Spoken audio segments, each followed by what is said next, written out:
বাইরে যে গরম পড়েছে তার জন্য ভাবলাম যে আজকে একটু টক রান্না করি, যা দিয়ে একটু ভাত খাবো। আসসালামু আলাইকুম সবাইকে।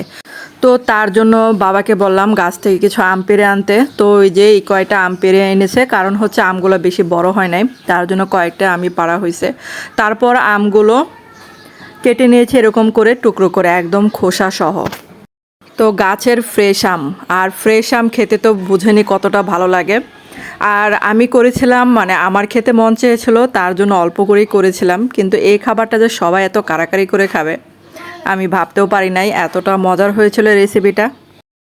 আর আপনারা যদি আমার চ্যানেলে নতুন হয়ে থাকেন, চ্যানেলটাকে সাবস্ক্রাইব করে পাশে থাকার অনুরোধ রইল সবাইকে, এবং লাইক দিয়ে ভিডিওটা দেখা শুরু করবেন। তো দেখেন, এই যে খোসা সহ সবগুলো ছেঁচে নিলাম,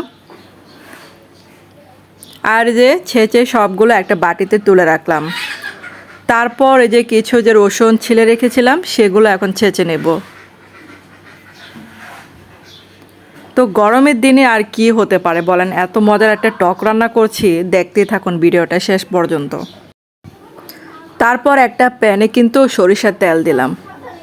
তো সরিষার তেল যদি মানে একটু কম লাগে আমি কিন্তু পরে আবার দিব। তো আমি 2টা শুকনা মরিচ একটু ভেঙে দিলাম, এই তেলের মধ্যে একটু ভাজা ভাজা করে নেব।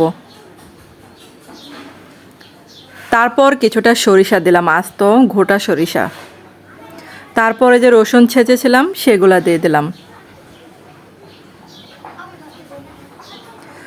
তো কালারের জন্য সামান্য পরিমাণ হলুদ দিলাম।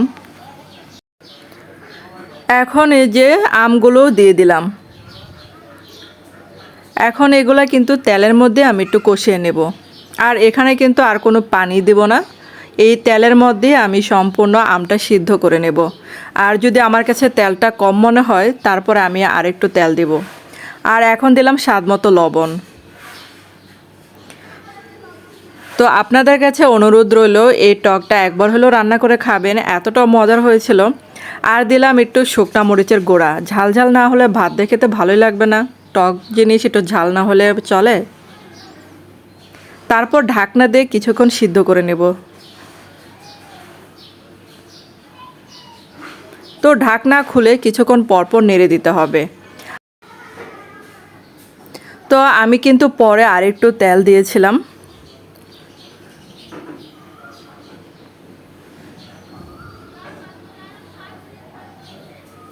আর আমটা খোসা সহ কিন্তু সিদ্ধ হয়ে গেছে। তারপর দিলাম 1 চা চামচের মতো চিনি দিলাম।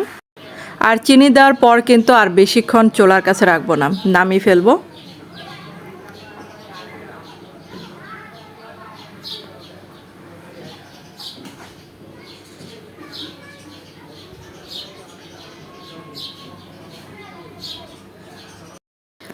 তারপর কিছুক্ষণ পরপর নেড়ে দিতে হবে।